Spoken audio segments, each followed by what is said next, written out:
Welcome to dream shore. ഇന്നത്തെ പുതിയൊരു വീഡിയോയിലേക്ക് എല്ലാ ഉദ്യോഗാർത്ഥികൾക്കും സ്വാഗതം. ഇന്നത്തെ വീഡിയോയിൽ നമ്മൾ പഠിക്കാൻ പോകുന്നത് HSST കോമേഴ്സിൻ്റെ ക്ലാസ്സാണ്. നമ്മളിപ്പോൾ കുറച്ച് വീഡിയോസിലായിട്ട് HSST കോമേഴ്സിൻ്റെ ഒബ്ജക്റ്റീവ് ക്വസ്റ്റ്യൻസ് ആണ് പഠിച്ചുകൊണ്ടിരിക്കുന്നത്. ഡീറ്റെയിൽഡ് ആയിട്ടുള്ള ക്ലാസ്സുകൾ കഴിഞ്ഞതിന് ശേഷം ഒബ്ജക്റ്റീവ് ക്വസ്റ്റ്യൻസ് ഡിസ്കസ് ചെയ്തുകൊണ്ടിരിക്കുകയാണ്. അപ്പോൾ നിങ്ങൾക്ക് ഈ ക്ലാസ്സുകളെല്ലാം പ്രയോജനപ്പെടുന്നുണ്ട് എന്ന് വിചാരിക്കുന്നു. ഇനിയും നമുക്ക് ഓരോ സബ്ജക്റ്റിൻ്റെ ഒബ്ജക്റ്റീവ് ക്വസ്റ്റ്യൻസ് ആയിട്ട് തന്നെ പഠിക്കാം. ഇന്നത്തെ ക്ലാസ്സിലും നമ്മൾ കുറച്ച് ഒബ്ജക്റ്റീവ് ക്വസ്റ്റ്യൻസ് ഡിസ്കസ് ചെയ്യാൻ വേണ്ടി പോവുകയാണ്. അപ്പോൾ നിങ്ങൾ ആദ്യമായിട്ട് ഈ ചാനൽ കാണുന്ന ആളാണെങ്കിൽ ചാനൽ സബ്സ്ക്രൈബ് ചെയ്യാൻ മറക്കരുത്. അതുപോലെ തന്നെ ഈ ഒരു എക്സാമിന് പ്രിപ്പയർ ചെയ്യുന്ന നിങ്ങളുടെ ഫ്രണ്ട്സിന് ചാനലിൻ്റെ ലിങ്ക് ഒന്ന് ഷെയർ ചെയ്ത് കൊടുക്കുക. അപ്പോൾ നമുക്ക് ഇന്നത്തെ ക്ലാസ്സിലേക്ക് പോകാം.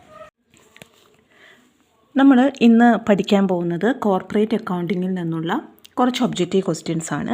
അപ്പോൾ നിങ്ങൾക്കറിയാം, നമ്മുടെ HSST കോമേഴ്സ് എക്സാമിൽ നമുക്ക് പ്രോബ്ലം പേപ്പേഴ്സ് കുറച്ചധികം ഇമ്പോർട്ടൻ്റ് ആണ്. അതായത് cost accounting, financial management, corporate accounting, അതുപോലെയുള്ള പ്രോബ്ലം പേപ്പേഴ്സ്, ഇൻകം ടാക്സ്, ഇതെല്ലാം നന്നായിട്ട് നിങ്ങൾ നോക്കി വെക്കുക. കാരണം പ്രോബ്ലം പേപ്പേഴ്സിൽ നിന്ന് നമുക്ക് ഒബ്ജക്റ്റീവ് ക്വസ്റ്റ്യൻസ് വരുന്ന സമയത്ത് നമുക്കതിന് ആൻസർ ചെയ്യാൻ വേണ്ടി കുറച്ച് ബുദ്ധിമുട്ടായിരിക്കും. കാരണം ക്വസ്റ്റ്യൻസ് ആ രീതിയിലായിരിക്കും വരുന്നത്.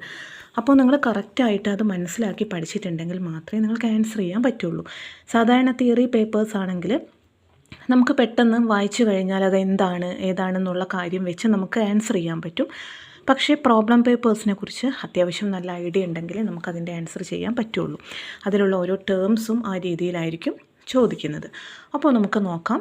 First question: the first item in order of payment to be made by liquidator is liquidation expenses.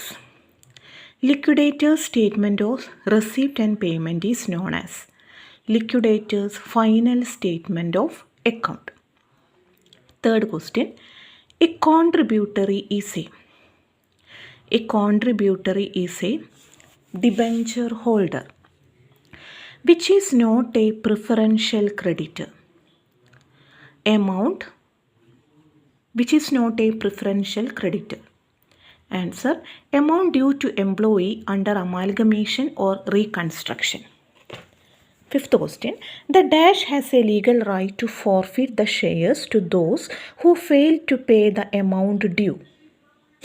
Answer is liquidator. Dash on shares have priority over payment of paid up share capital of that class. Calls in advance. Creditors' voluntary winding up can be applied to dash companies. Answer is insolvent companies. The method to be followed in case of amalgamation, in case of merger is pooling of interest method. If the transferee company paid the liquidation expenses, it is debited to realization account. While calculation of purchase consideration, the following value of assets is to be considered. Which is that value? Adana question. Fair value. Premium received on issue of shares is shown. Liability side of balance sheet. The minimum share application money is dash 5% of face value of shares. Premium on issue of shares can be used for writing of capital loss. Premium received on issue of shares cannot be used for distribution of dividend. When shares are issued at premium, which of the following account is credited? Share premium account. അപ്പോൾ നമ്മൾ ഇന്നത്തെ ക്ലാസ്സിൽ 15 questions corporate അക്കൗണ്ടിങ്ങിൽ നിന്ന് വരുന്ന 15 questions ആണ് discuss ചെയ്തത്. അപ്പോൾ ഈ ക്വസ്റ്റ്യൻസ് നിങ്ങൾ നോട്ട് ചെയ്ത് വെക്കുക. അടുത്ത ക്ലാസ്സിൽ നമുക്ക് ബാക്കിയുള്ള സബ്ജക്റ്റിൽ നിന്നും ഒക്കെ ആയിട്ട് ഒബ്ജക്റ്റീവ് ക്വസ്റ്റ്യൻസ് ആയിട്ട് പഠിച്ചെടുക്കാം. അപ്പോൾ ഇന്നത്തെ ക്ലാസ് ഇഷ്ടപ്പെട്ടെന്ന് വിചാരിക്കുന്നു. ക്ലാസ് ഇഷ്ടപ്പെട്ടെങ്കിൽ ലൈക്ക് ചെയ്യുക, അതുപോലെ തന്നെ മറക്കാതെ ഷെയർ ചെയ്യുക. പുതിയൊരു വീഡിയോയിൽ കാണാം. താങ്ക്